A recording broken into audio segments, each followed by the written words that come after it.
Mu buzima busanzwe ubwiza bw'umukobwa ntabwo ari makeup yisiga. Oya, tuzibeshya uvuga ngo ubwiza bw'umukobwa ni makeup urabisiga.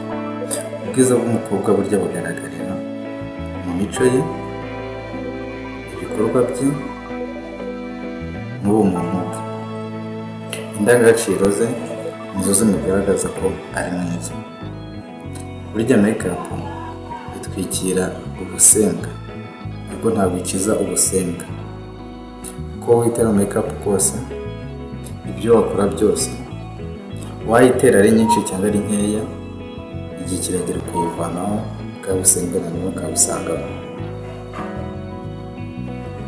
Wishyira imbaraga muri makeup zawe, ahubwo ushyira imbaraga mu myitwarire yawe, mu ndangagaciro kawe, ndetse no mu byo ukora. Ugire ubumuntu, umenye gukunda buri wese, wiyubahe, wambare neza, wikwize. Ibyo bintu nubikora uzavamo umukobwa mwiza cyane.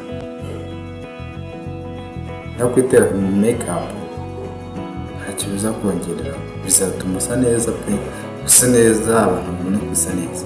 Ariko ni handi imvura izagwa ugasanga urusha ikinyabiziga umuvuduko, uri kwirukanka kugira ngo imvura itakunyagira, ya makeup yawe ikakuvaho, ugasanga abantu babonye bwa busembwa bwawe uri gushaka guhisha. Tugendane kandi